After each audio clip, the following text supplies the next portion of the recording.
Mi nombre es Miguel Justi, soy profesor del Departamento de Humanidades en la Universidad Católica y dirijo el Centro de Estudios Filosóficos y soy jefe del Departamento de Humanidades.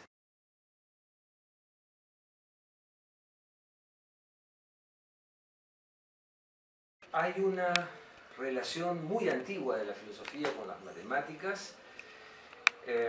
Tanto la filosofía como las matemáticas tienen una fuente, un nacimiento muy fuerte, muy importante, muy interesante en Grecia, y los primeros filósofos griegos eran matemáticos, y a lo largo de toda la historia de la filosofía ha habido una relación estrecha, no siempre armónica, pero estrecha entre la filosofía y las matemáticas.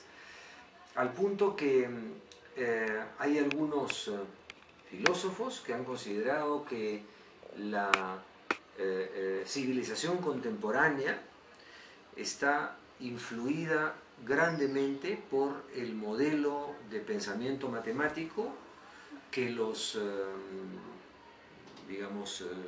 filósofos modernos, pero la cultura moderna en general, trató de aplicar a todos los conocimientos. El triunfo de la ciencia y de la tecnología es, en última instancia, un triunfo de un tipo de pensamiento matemático.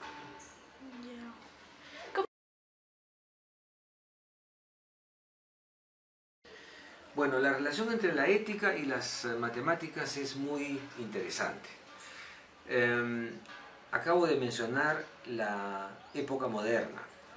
En la época moderna ocurrió algo muy curioso, y es que los filósofos que se dedicaban a la ética o a la moral pensaron que había que concebir y desarrollar una ética de tipo matemático o de tipo geométrico. Eso quiere decir que pensaron que la ética debía seguir el modelo de las matemáticas. ¿Por qué?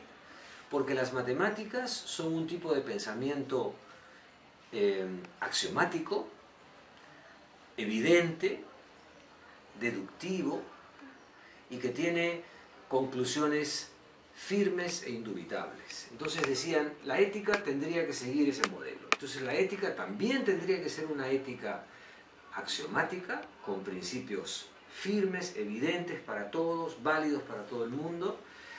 Tendría que ser también deductiva o demostrativa, es decir, llegar a conclusiones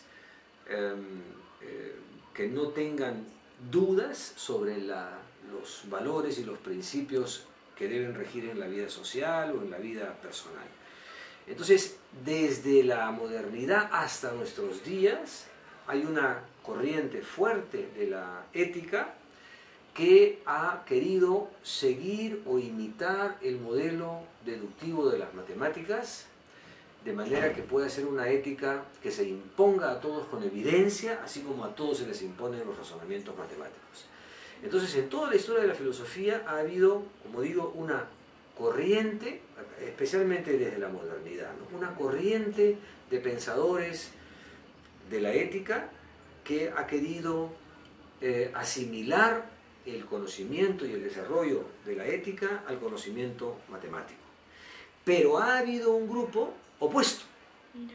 También desde los orígenes de la filosofía, un grupo de filósofos que se dedican a la ética, que se han opuesto al modelo de las matemáticas, porque han pensado las matemáticas son un tipo de racionalidad muy diferente a la racionalidad de las acciones humanas. En la vida humana, los seres humanos no actuamos ni procedemos con la certeza ni con la rigurosidad con la que se desarrollan los razonamientos matemáticos, y por consiguiente, en lugar de una ética matematizada, se necesitaría una ética deliberativa, o sea, una ética que tiene en cuenta que las cosas pueden ser de diferentes maneras, que las decisiones pueden ser hoy de una forma y mañana de otra, y que se requiere un razonamiento práctico diferente del razonamiento deductivo, analítico, axiomático de las matemáticas. Un ejemplo de esta controversia es un filósofo tan importante para la ética que es Aristóteles.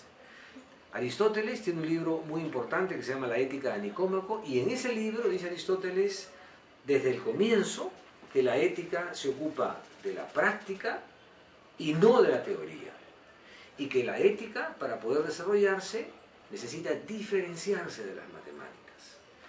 Y no se debe esperar que en la ética haya, dice él, la misma exactitud, ni la misma precisión, ni el mismo tipo de razonamiento que el que hay en las matemáticas. Sin embargo, no es que Aristóteles desconozca por completo las matemáticas, sino cierto tipo de matemáticas. Porque todos conocemos, por ejemplo, que hay una metáfora que se usa mucho en la conducta ética, que es que todos debemos actuar buscando el justo medio, sin excesos y sin defectos. Y eso es una tesis de Aristóteles. Y el justo medio, dice Aristóteles, es una metáfora matemática. O sea, a pesar de que se opone a un razonamiento matemático aplicado a la ética, dice, o mejor dicho, utiliza recursos que obtiene de las matemáticas para definir o para caracterizar la conducta moral.